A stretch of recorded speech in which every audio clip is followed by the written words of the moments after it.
Boa noite a todos. Votos de muita paz. Eu gostaria só de, antes de iniciar, agradecer pelo convite que nos foi feito e dizer que sempre é uma honra para nós poder participar de atividades aqui junto a esta casa, que nós a conhecemos ainda no início. Tivemos um convite generoso para a nossa amiga Rose, uma vez nos convidou para vir aqui, daí conhecemos a Lute e os demais companheiros. E para nós foi uma grande alegria. Então nós vimos, estamos acompanhando ao decorrer desse tempo o crescimento da casa e rogamos a Deus e a Jesus que possam iluminar sempre todos os trabalhadores, todos os trabalhos, todas as atividades e todos nós, os frequentadores dessa casa. Que Deus nos abençoe a todos. O nosso objetivo nessa noite é trazer algumas reflexões a respeito desse tema. Não valorizes o mal. Nós gostaríamos de relembrar uma passagem muito significativa quando o discípulo, o apóstolo, o amigo de Jesus estava caminhando com ele e nesse caminhar ele ficava encantado com as palavras de Jesus, com os seus ensinamentos.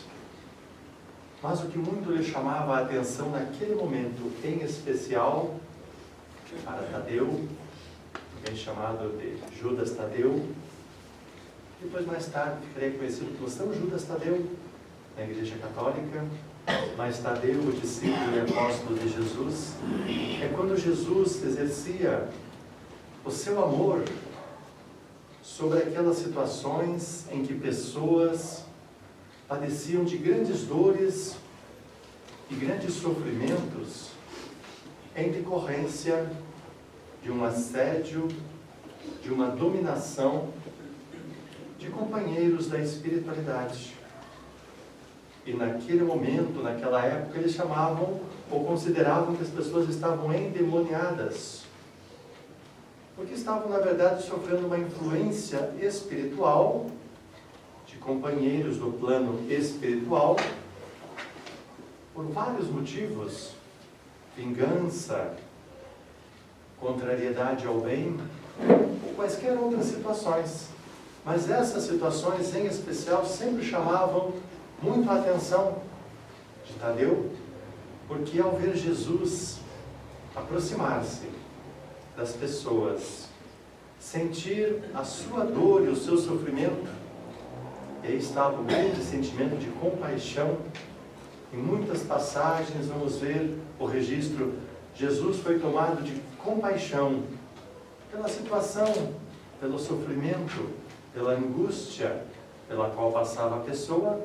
Aí Jesus então proporcionava, dentro sempre das possibilidades do merecimento da pessoa que já tinha condições ou merecimentos para receber aquela ajuda, claro, também sempre de acordo com a fé, com a necessidade de um modo geral.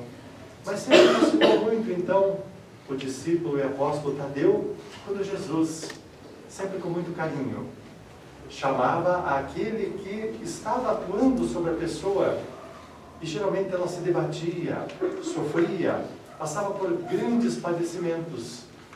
Mas o que mais fascinava Tadeu era o carinho com que Jesus tratava ambos.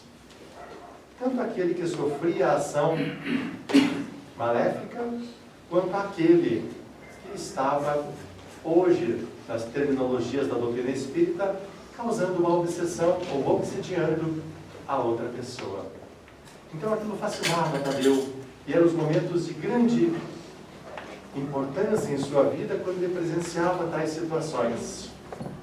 Jesus já havia conferido a todos eles: pregai a palavra em meu nome, expulsai os demônios em meu nome, sempre em sentido figurado. Na verdade, não existe um demônio, porque um ser não foi criado para o mal. Nós vamos analisar no decorrer das nossas reflexões que Deus não criou o mal. Deus não criou seres destinados ou voltados para o mal.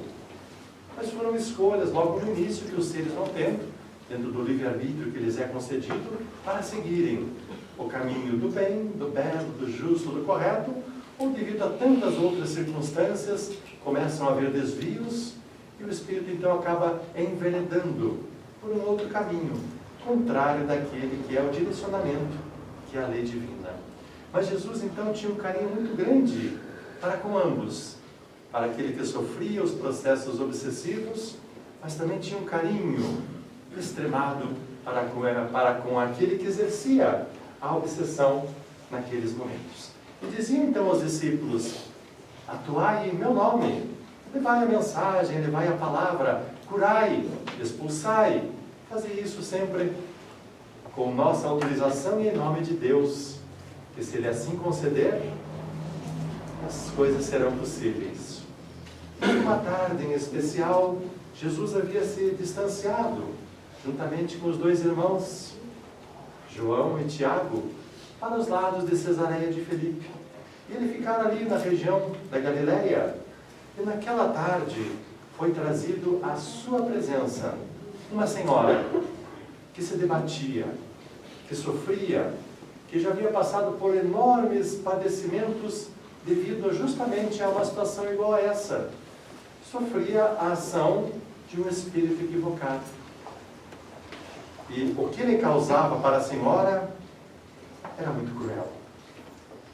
E ele então, lembrando dos ensinamentos de Jesus, lembrando do mandato que lhe fora outorgado de poder agir em seu nome, naturalmente, e movido pelo desejo também de compaixão, vai ao encontro da senhora, mas não consegue se aproximar muito, porque ela estava efetivamente muito alterada. E ele começa então, dentro de um processo de oração, a vibrar amor, sentimento em prol de ambos. Em prol da senhora que padecia, em prol do companheiro que exercia aquela influência maléfica sobre ela. E não obstante ele ter realizado todos os esforços, não foi possível ele resolver aquela situação, o que o deixou bastante triste. O dia, a noite cai efetivamente, e aquela senhora é recolhida ali nas proximidades. E ele fica muito triste aquela noite: por que será que eu não consegui? Eu que presenciei tantas vezes, vi como Jesus atuou e como fez, por que é que eu não consegui atuar nesse momento? Se nós nos reportarmos uma outra situação também análoga, parecida, quando um menino é trazido pelo pai nessas mesmas condições, para que os discípulos pudessem curá-los, não foi possível.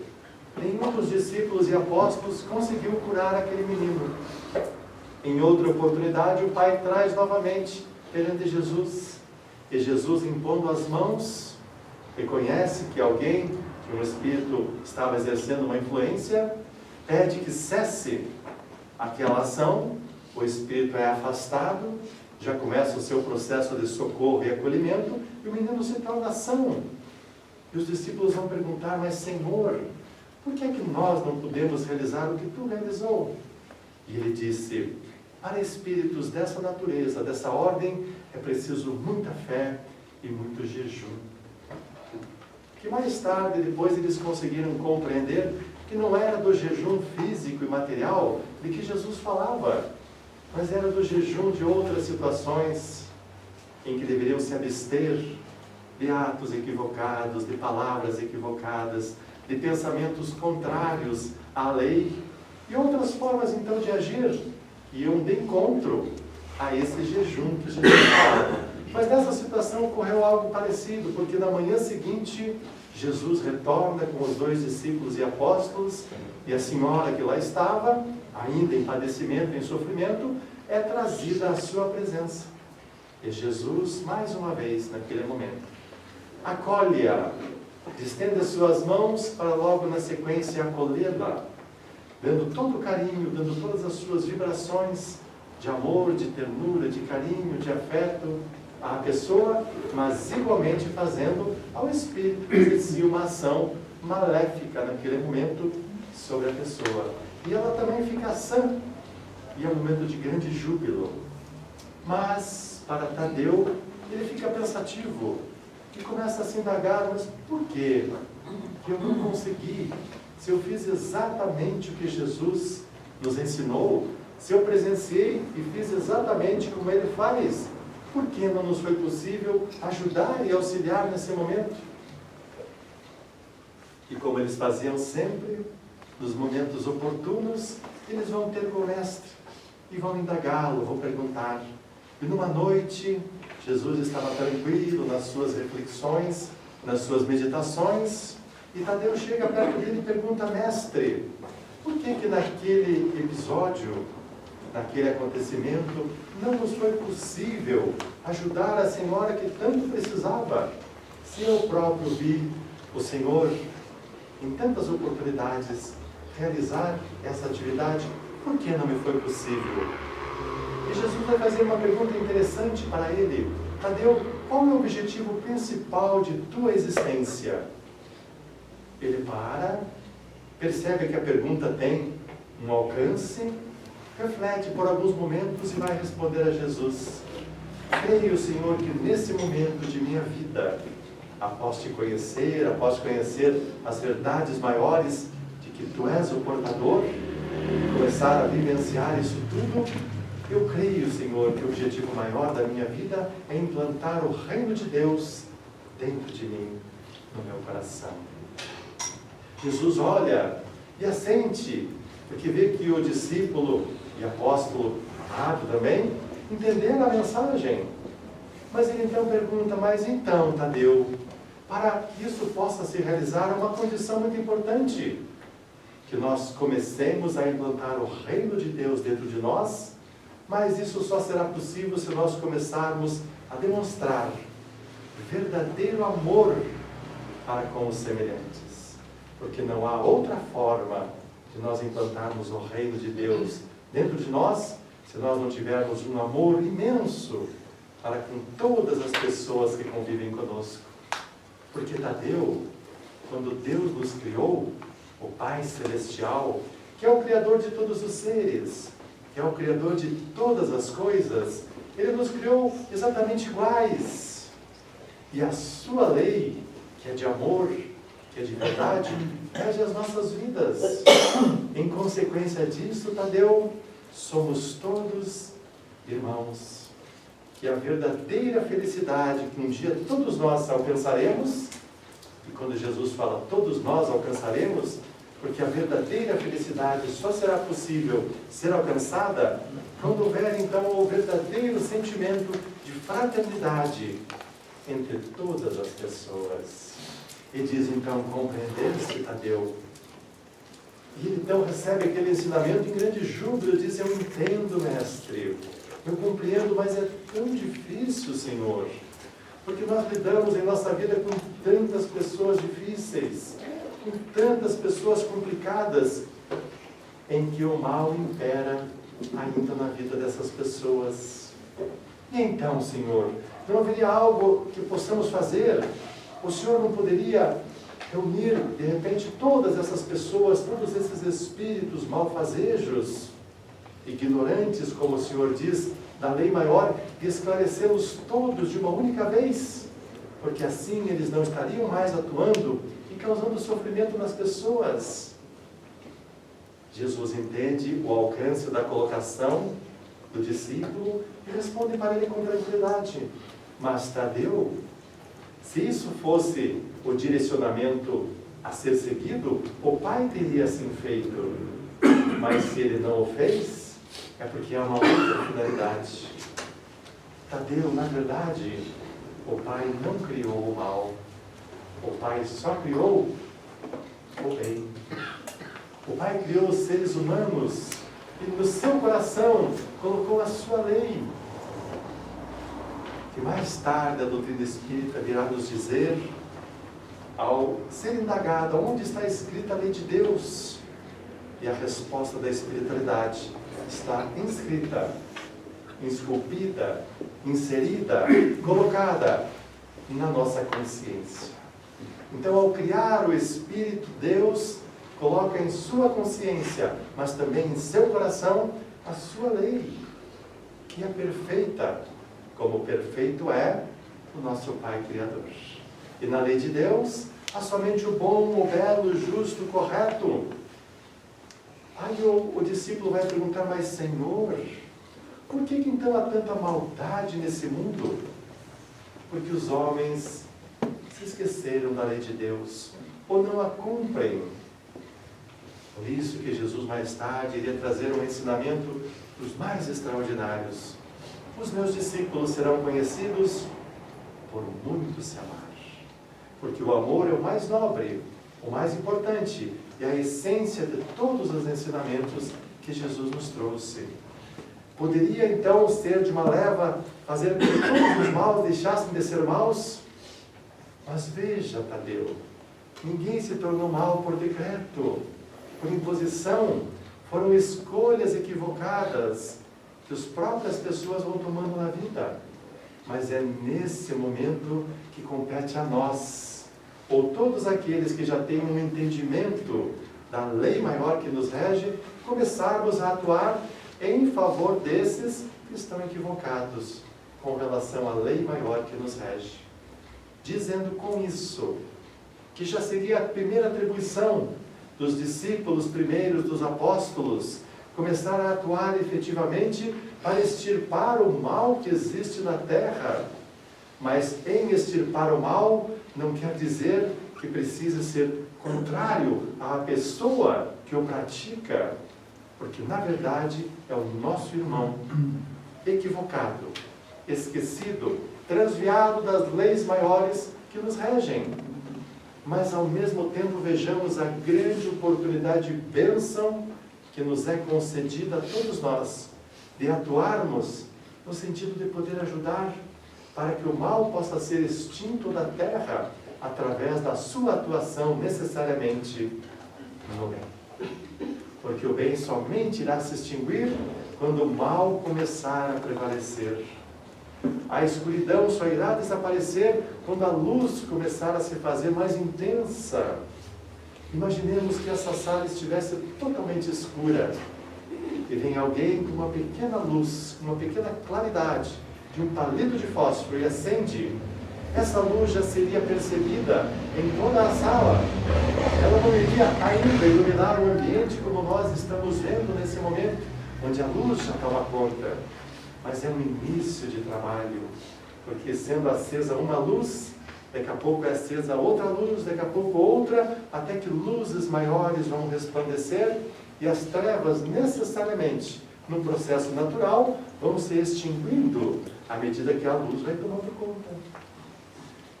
Exatamente igual irá acontecer na terra com relação ao bem e com relação ao mal. Quando começar o bem a tomar proporção, automaticamente, naturalmente, a consequência natural e lógica é o mal começar a perder proporções. Se há um mesmo ambiente, para que um possa se encher, o outro é preciso se esvaziar.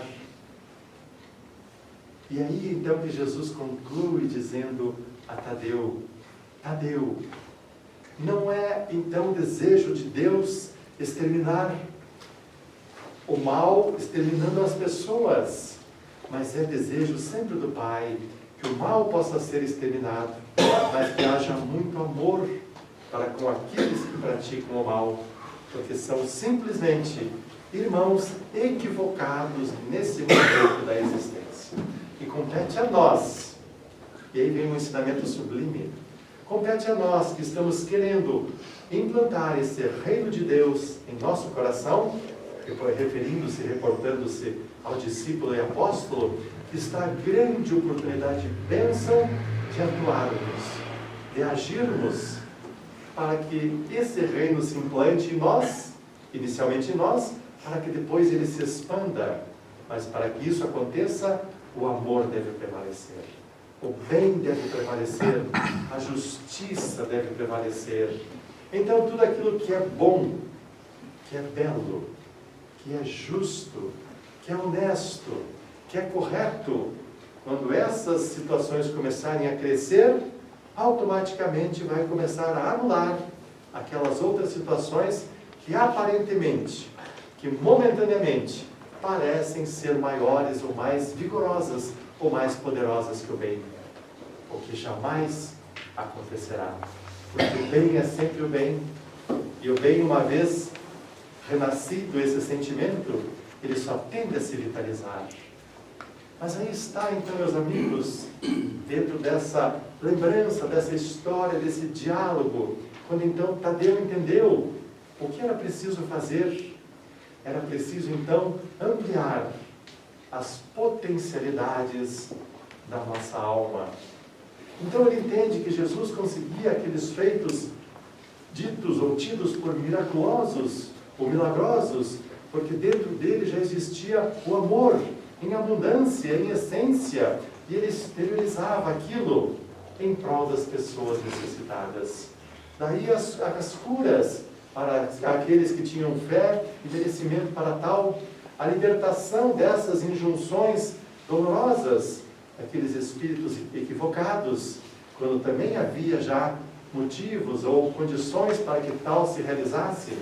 Mas em todos os momentos Jesus sempre daria um grande ensinamento. Vá e não tornes a pecar. Vá e não peques mais. E ainda com relação a essa questão de expulsar esses espíritos malfazejos, traz ainda um outro ensinamento maravilhoso, logo na sequência a essa conversa que ele teve com o apóstolo e discípulo Tadeu.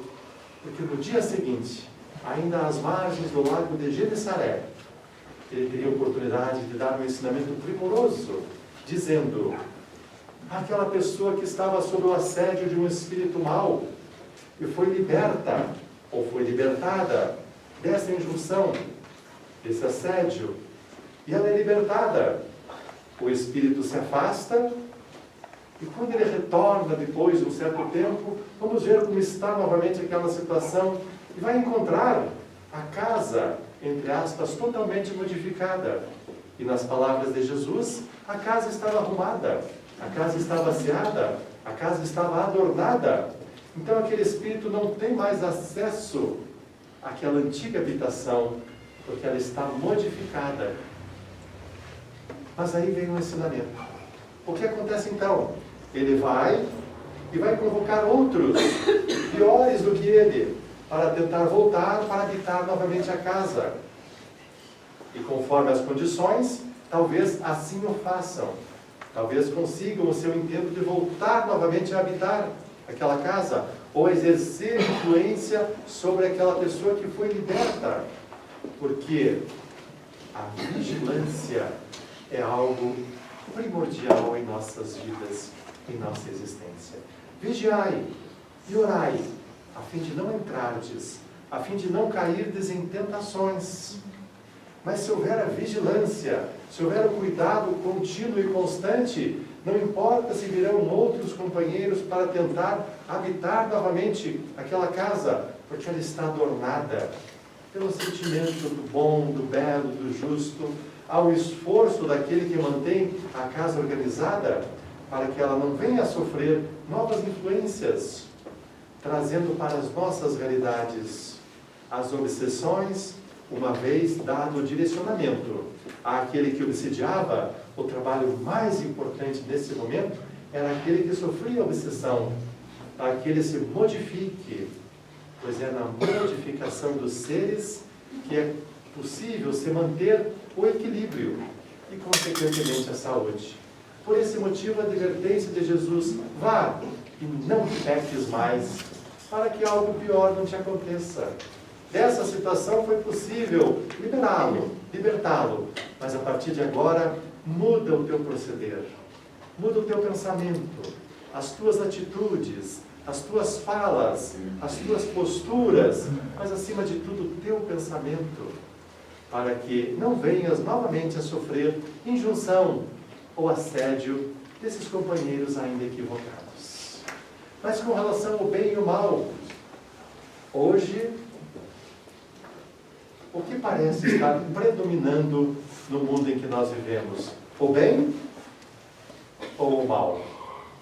O que nos parece?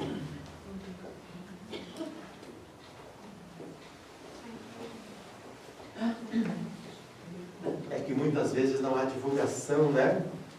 Muitas vezes não se divulga, mas o bem tem proporções das mais extraordinárias no mundo que nós vivemos. Tem pessoas realizando trabalhos dos mais heróicos, beneméritos e importantes. Mas nós temos ainda um problema, e que as grandes divulgações ainda não são necessariamente do bem. Procura-se valorizar mais, ou divulgar mais, o mal. Mas o bem já está imperando em larga escala na Terra. E nós temos pessoas realizando atividades das mais nobres, das mais dignas, às vezes anonimamente. Às vezes em pequenas situações, e é isso que importa, porque as grandes mudanças só irão advir das pequenas situações que vão se potencializando. Porque o bem é contagiante. Quando uma pessoa começa a se modificar, ela vai causar um impacto direto nas pessoas que convivem com ela. Narra Francisco Cândido Xavier numa história tão simples e singela, que havia uma rua muito mal cuidada. Mas um dia uma família foi morar naquela rua, e foi morar lá na última casa da rua. E ao chegar na casa, perceberam que o terreno estava muito mal cuidado, que a casa estava muito mal cuidada. Chegaram, como já tinham uma nova concepção de vida, começaram a imprimir, não obstante as grandes dificuldades financeiras daquele casal, mas começaram a imprimir uma nova forma para a casa, para o terreno. Então o homem começou a limpar o terreno, tirou o lixo, começou a preparar um jardim. Mais tarde improvisou alguma forma de tinta e começou a trazer para as paredes, tão simples e humildes, uma cor. E aquilo causou um impacto nas pessoas da rua. E eles olharam, mas essa família mudou há tão pouco tempo. A princípio causou incômodo, porque essas situações de início não são entendidas, não são compreendidas. E querem essas pessoas aparecer, destaque.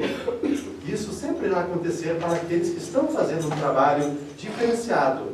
Por isso que exige coragem para fazer essas mudanças.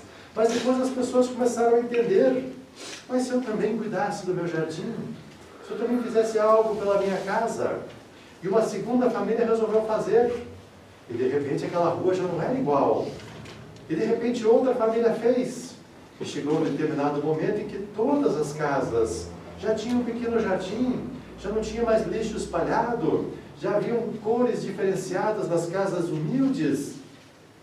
Houve uma grande mudança, que parece tão singela, mas é tão significativa.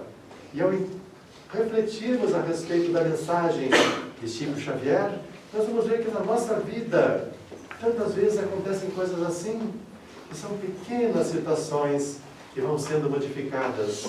E essas situações é que vão causar um impacto nas pessoas que convivem conosco. Esse é o maior e o mais importante ensinamento que podemos proporcionar às pessoas. É o exemplo, são as posturas, aquilo que se fazia de equivocado, não fazer mais. Se havia o hábito de falar alto, procurar modular o tom da voz, para que ela seja audível, mas seja agradável.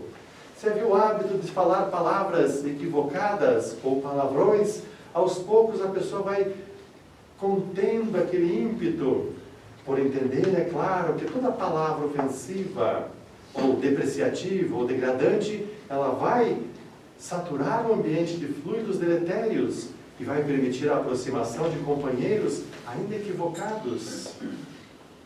E é nesse momento, então, que o esclarecimento começa a chegar em nossas vidas.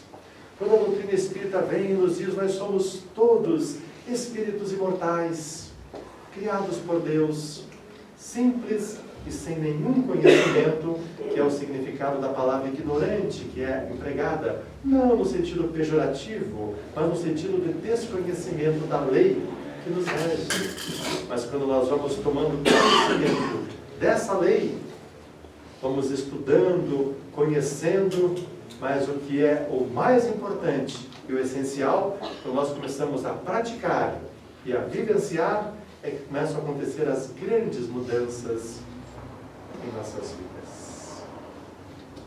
Estamos vivendo um momento importante, porque dentro da transição planetária, nós vemos situações difíceis que não víamos em tempos outros, mas é natural do processo de transformação.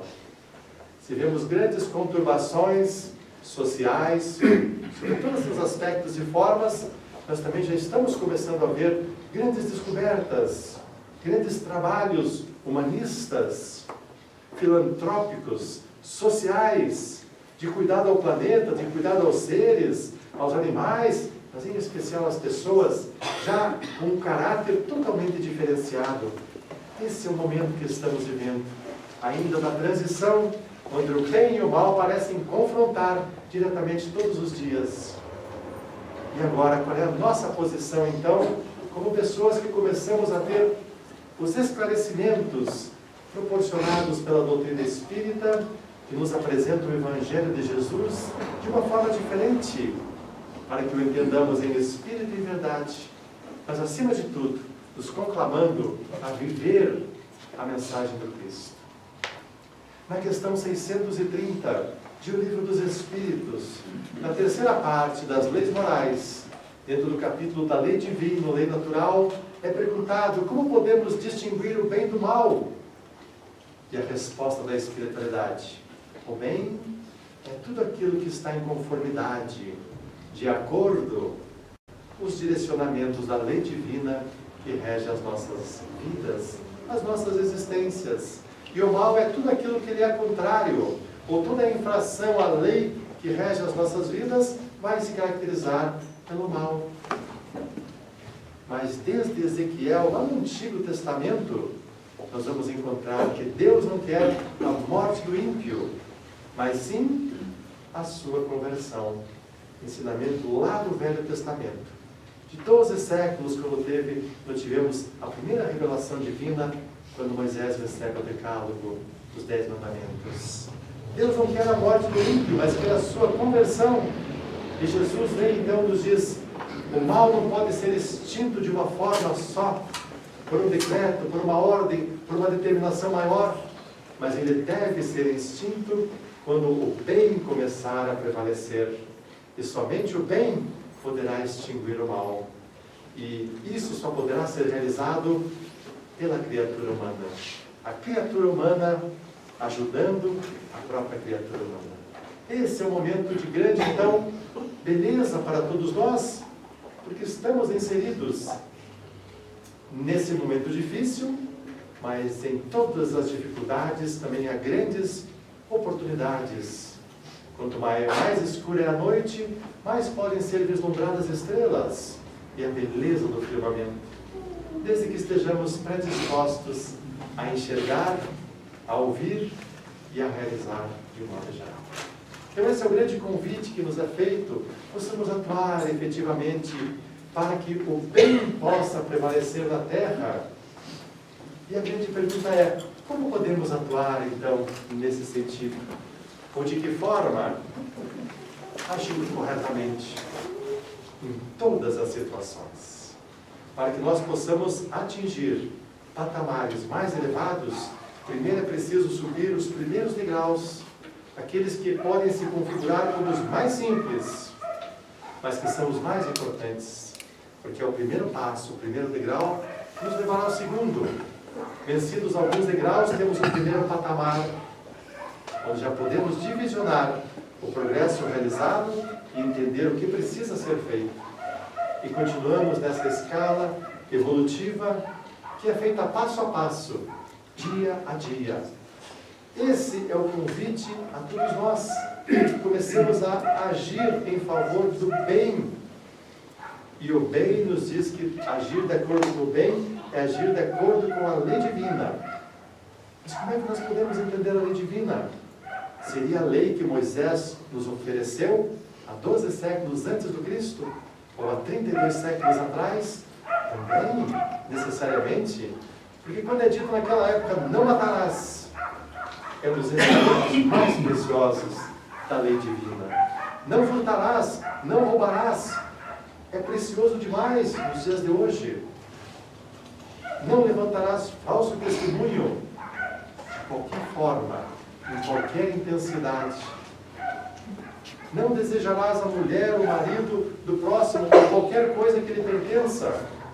Os ensinamentos são os mais preciosos, mas precisam ser observados nas minúcias, nas pequenas situações da vida. Só alcançaremos grandes situações quando superarmos as pequenas.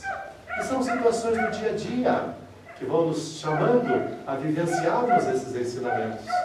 Milhares de situações se nos deparam todos os dias para que nós possamos não semear o mal, não fortalecer o mal, mas ao contrário, agir no bem, porque somente o bem poderá extinguir o mal.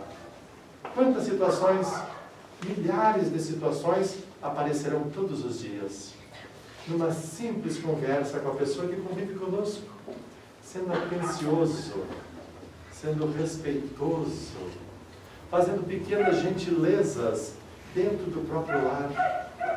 Respeitar todas as pessoas, respeitar todas as situações, não quer dizer concordar com as situações, mas respeitar as posturas, os pontos de vista. Respeitar não quer dizer ser conivente ou omisso. Isso não está dentro do processo evolutivo, mas analisar a situação, conversar com tranquilidade, respeitando as posturas de cada um, trazendo a nossa contribuição quando for possível, e são tantas as possibilidades em nossas vidas. Tantos exemplos nós vamos vivenciando. A vida vai nos apresentar inúmeras oportunidades todas as horas para que nós possamos agir de acordo com a lei divina, no bem. E somente o bem sendo potencializado, ele que afugentará o mal que ainda persiste. Fiquemos atentos, vigilantes, e quando aparecer uma situação nos perguntarmos, é uma oportunidade? Milhares de oportunidades virão aparecer em nossa vida, a todo momento. A todo momento. Agirmos corretamente, agirmos honestamente, agirmos consciencialmente. Essa é a forma que nos compete, que nos é feito o grande convite para agirmos dessa maneira. Na fala, na palavra, no contato com as demais pessoas. A todo momento estamos vendo comentários que são formulados com relação às pessoas que nós conhecemos ou que nós nunca ouvimos falar. Nesses dias que se passaram, nesses acontecimentos que os jornais, explorando o sensacionalismo, degradantes, que vai falar a respeito de relações, de pessoas, que são assuntos que não deveriam nem ser divulgados, mas são, porque ainda tem acolhimento por parte do grande público, mas é lamentável a gente perceber que em todos os locais que se entram, em grande parte, os comentários são daquela natureza. Quando aconteceu o recente com o jogador de futebol agora, era um caos chegar no local de trabalho e ver os comentários mais estapafúrdios, os julgamentos, as sanções, as punições, de toda forma. Isso não diz respeito à nossa vida. Potencializar alguma coisa de ruim que está acontecendo é propagar o mal, é valorizar o mal, é coisa que não nos compete. Vitor, o que você acha disso? Eu dizia, meu amigo, quem somos nós para julgar procedimentos de pessoas? Só lamentamos o ocorrido, lamentamos a divulgação, totalmente desnecessária, porque expõe pessoas em situações, mas lamentamos os canais de televisão que divulgam e lamentamos em qualquer situação em que esses assuntos são trazidos para serem mais depreciados ainda. é profundamente lamentável. Nós podemos começar a colocar pontos de estanque nessas situações, quando alguém chega até nós e vai fazer comentários a respeito de alguma pessoa. E aí nós nos lembramos de Sócrates, um sábio sobre todos os aspectos. Um dia estava ele tranquilo na praia, fazendo suas reflexões, suas meditações, e um companheiro chega aflito a ele e diz: Sócrates, você sabe o que está acontecendo a teu respeito?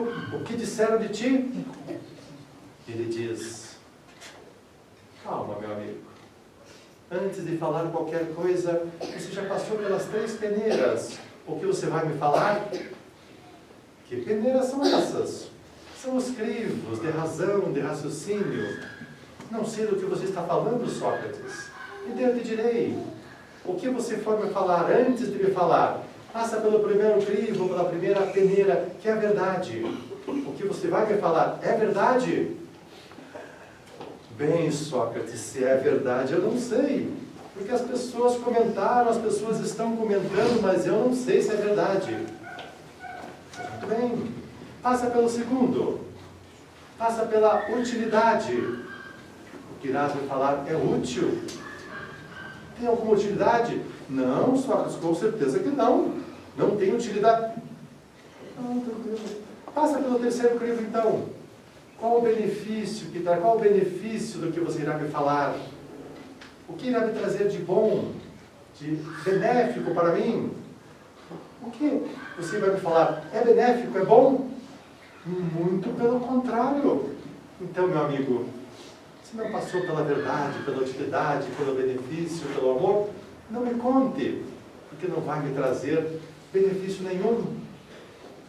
O ensinamento é precioso, porque situações iguais a estas ocorrem a todo momento em nossa vida. O que a pessoa fez, o que fulano fez, o que ciclano fez, o que fez, não importa. Cada um, os seus processos de entendimento, de compreensão. Se não podemos ajudar, de que adianta propagar o mal, ou valorizar o mal, passando situações adiante? Irá ser melhor para a pessoa? Com certeza que não. Irá ser melhor para nós? Com certeza que não. Porque nós começamos a nos inteirar no processo em que a maldade está vigendo, está vigorando. Estamos potencializando o mal em vez de trabalhar pela sua extinção. E o que nós temos que fazer é justamente o contrário, é começar a valorizar o bem. Sabe o que falaram a respeito daquela pessoa? Meu amigo, se tem alguma coisa com relação à pessoa, vai lá e conversa com ela. Porque você me contando algo a respeito dela, não vai ajudar em nada. Eu não tenho condições de fazer juízo e também não vou fazer. Se tem alguma coisa contra, conversa com ela.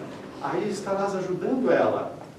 Aí vemos Jesus nos ensinando: quando tiveres alguma coisa contra o teu irmão, vai e em silêncio, em particular, conversa com ele.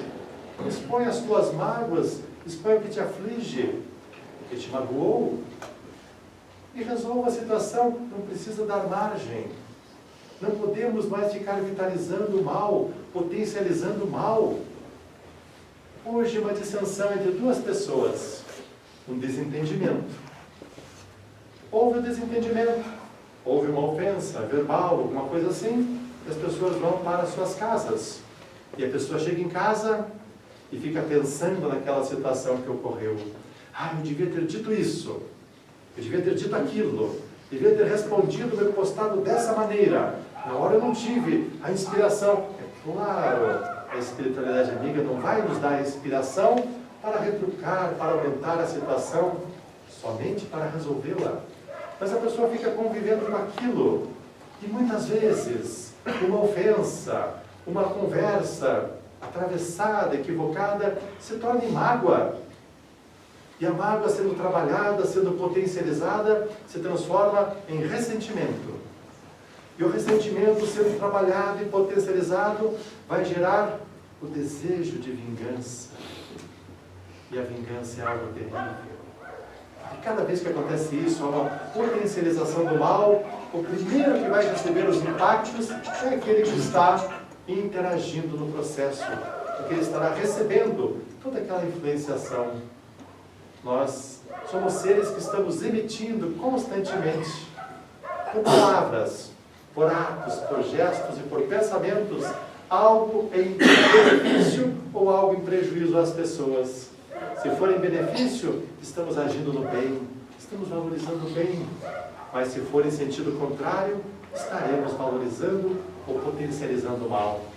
E quem potencializa o mal vai ficar necessariamente com aquilo que potencializou e ofereceu a outrem. Quem potencializa o bem vai ser o primeiro grande beneficiário dos benefícios que o bem vai proporcionar. Nós estávamos essa tarde lembrando de uma senhora missionária dentro do campo da Igreja Católica, chamada Dona Judite Junqueira, o nome dela. E ela, nos anos 70, ela fazia vários versos simples, singelos, e nós escutávamos um desses versos que fora musicado na década de 70, e estávamos lembrando. É um verso simples, dizia assim, sempre fica um pouco de perfume nas mãos que oferecem rosas, nas mãos que sabem ser generosas. Dar o pouco que se tem ao que tem menos ainda enriquece o doador, faz sua alma ainda mais linda. Dar ao pobre com alegria parece coisa tão singela. Aos olhos de Deus, porém, é das artes a mais bela.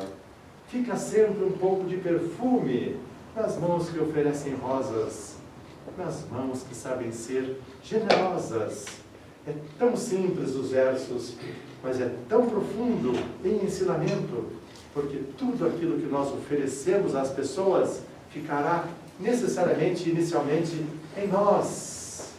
Se eu ofereço coisas boas, entendimento, compreensão, tolerância, indulgência, benevolência, gentileza, perdão, eu sou o primeiro beneficiado com tudo isso. E todas as vezes que eu ajo assim, eu estou valorizando o bem. E todos que valorizamos o bem, estamos trabalhando para a extinção do mal. Contrários seus.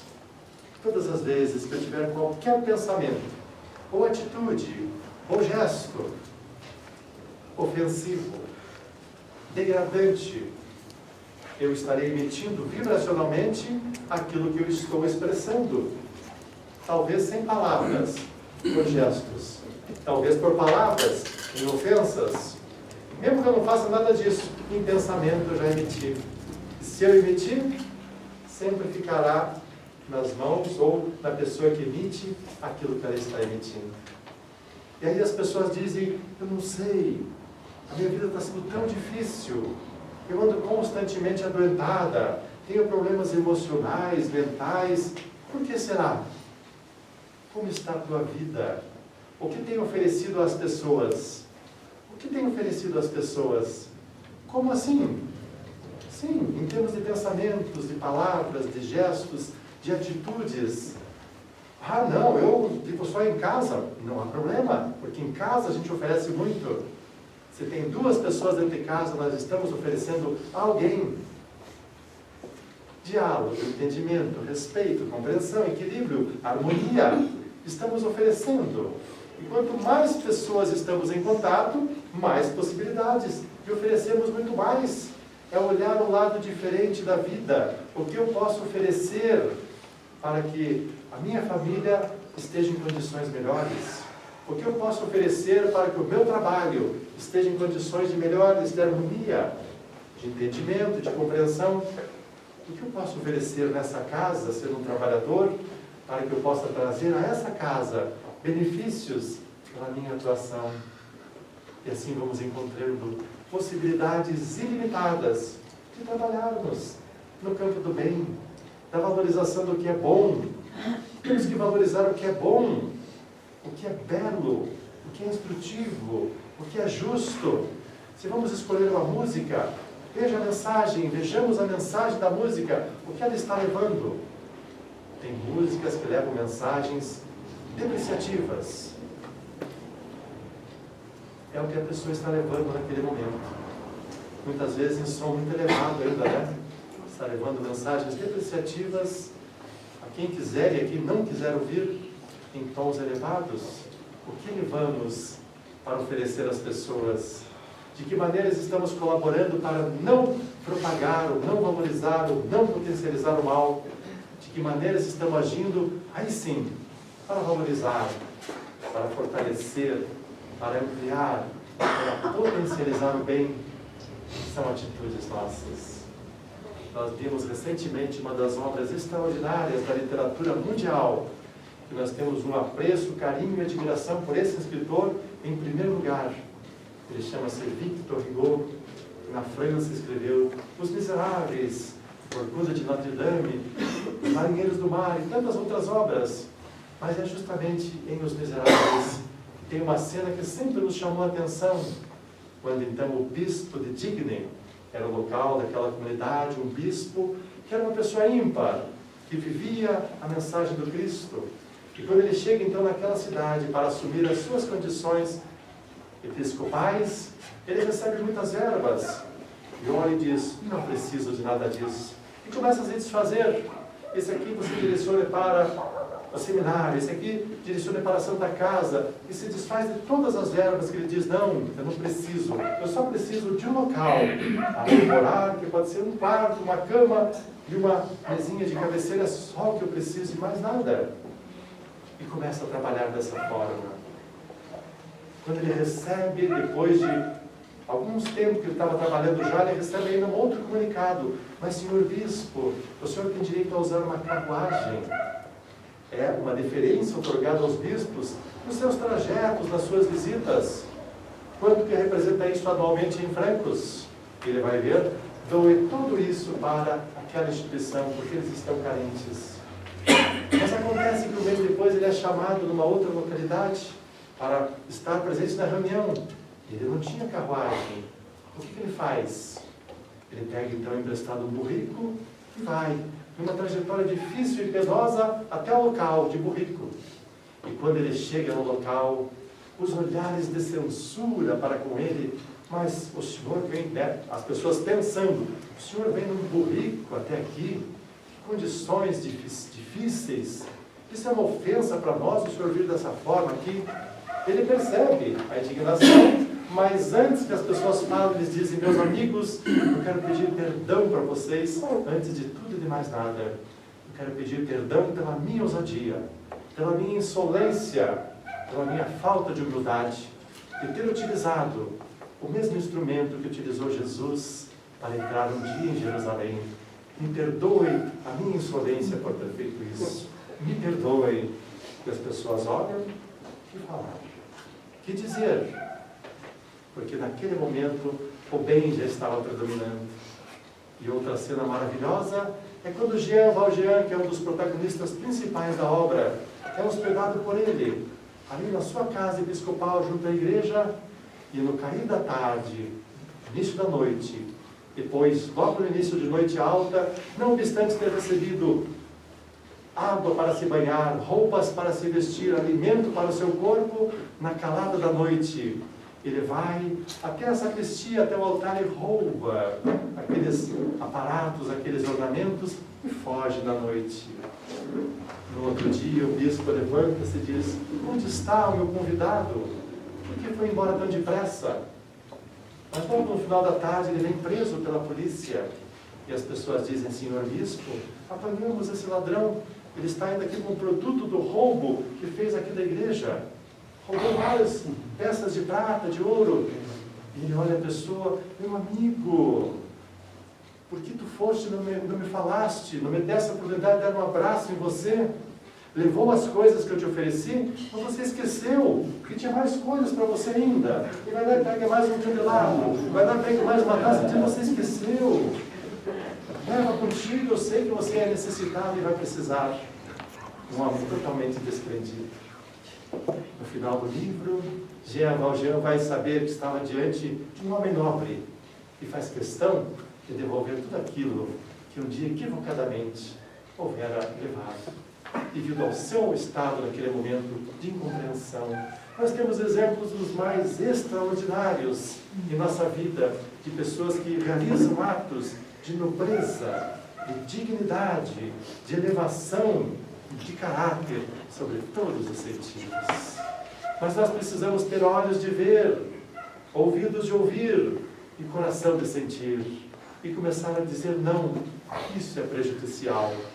Se essa emissora me faz mal, eu não assistirei mais essa emissora. Se esse tipo de música, esse estilo me faz mal, eu vou substituí-lo por outro. As conversas, a gente pode a todo momento substituir conversas, substituir posturas, e começamos a modificar a nossa vida, e começamos a atuar efetivamente, como aqueles que estamos lutando para não valorizar o mal, para não potencializá-lo, mas ao contrário, valorizarmos sempre o bem, em todos os momentos. Isso é o bem ou é o mal? Isso é certo ou é errado? Isso é justo ou é injusto? Isso é correto ou é incorreto? A resposta nós sempre teremos, porque a lei divina está na nossa consciência e no nosso coração. É só pararmos e nos perguntarmos com toda sinceridade, é certo ou é errado? A consciência vai nos dizer. Se a consciência estiver nublada por qualquer motivo, por qualquer situação, o coração vai palpitar e vai dizer, é errado, é equivocado, é incorreto, retorna lá, não faça, ou se fez, retorna e conserta o que foi feito de errado. Recolhe, conserta, arruma, ajeita, volte e pede perdão, volte e reconcilia-te, volte e busca o entendimento. A todo momento isso nos é possível. Nesse momento a nossa vida começará a ter plenitude. E nós começaremos a viver uma paz até então desconhecida. Vamos começar a entender todas as pessoas equivocadas, que são irmãos, que estão equivocados nesse momento. Mas amanhã estarão redimidos. Jesus iria dizer então a Tadeu, todo aquele que enverga hoje a túnica da criminalidade, da violência, amanhã envergará a do arrependimento e da regeneração. E nos dias por vindouros já irá ostentar a túnica alva da ajuda, do amor e da caridade. É um processo natural. Todos iremos evoluir. Todos. O equivocado de hoje é o irmão que está errando. Como nós fomos assim em tempos passados. E recebemos com certeza carinho, amor, entendimento e compreensão. É isso que precisamos fazer nesse momento, se quisermos ter essa implantação do reino de Deus em nós, começar a agir dessa forma. Quando o reino estiver implantado em nós, as nossas potencialidades de espírito irão se espraiando e nós começaremos a viver em plenitude e ver que já é possível ser feliz nesse mundo. Se ela ainda não é desse mundo, mas momentos de felicidade nós já poderemos ter. Momento de felicidade foi estar com os amigos aqui essa noite. Por isso queremos agradecer pela oportunidade desse encontro fraterno sempre para nós, onde tanto recebemos das pessoas nessa casa. Então, nosso muito obrigado a todos por tudo que nos proporcionaram, pela atenção, pela presença, pela troca vibracional, pelo acolhimento sempre tão fraterno, sempre tão carinhoso. É isso que nos fortalece. O amor é o alimento das almas. Então, muito obrigado por tudo que recebemos.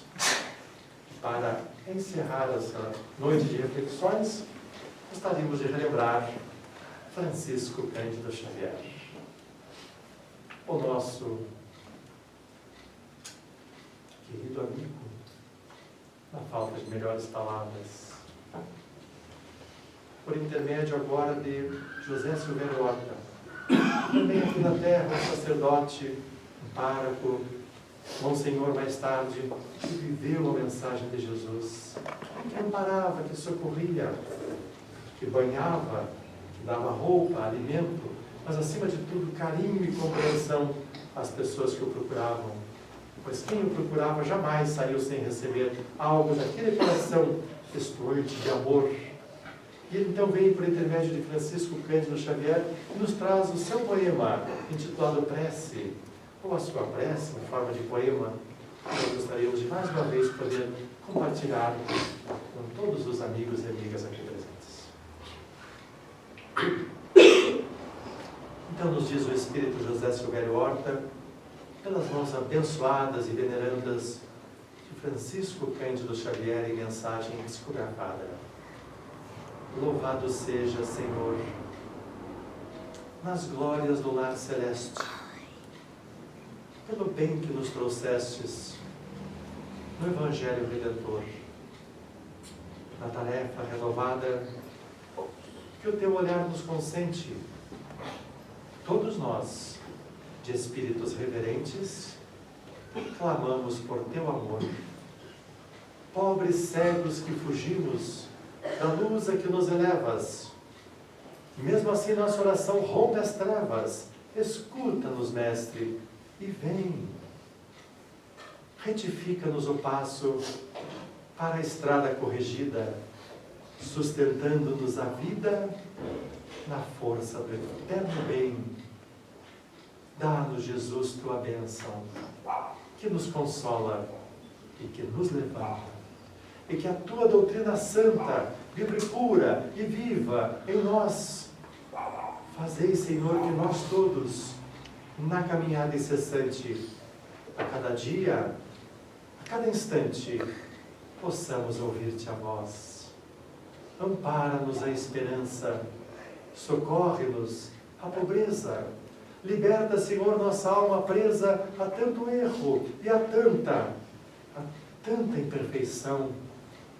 Ó Mestre Celso da verdade, hoje e sempre, em toda parte, ensina-nos, Senhor, a guardar-te na beleza da oração, na sublimidade da ação e no templo do nosso coração. Espírito José Silvério Horta, pelas mãos saudosas e venerandas, nosso querido Francisco Cândido Xavier. Muita luz, muita paz, uma ótima semana a todos. Que Deus e Jesus nos abençoem hoje e sempre. Muito obrigado.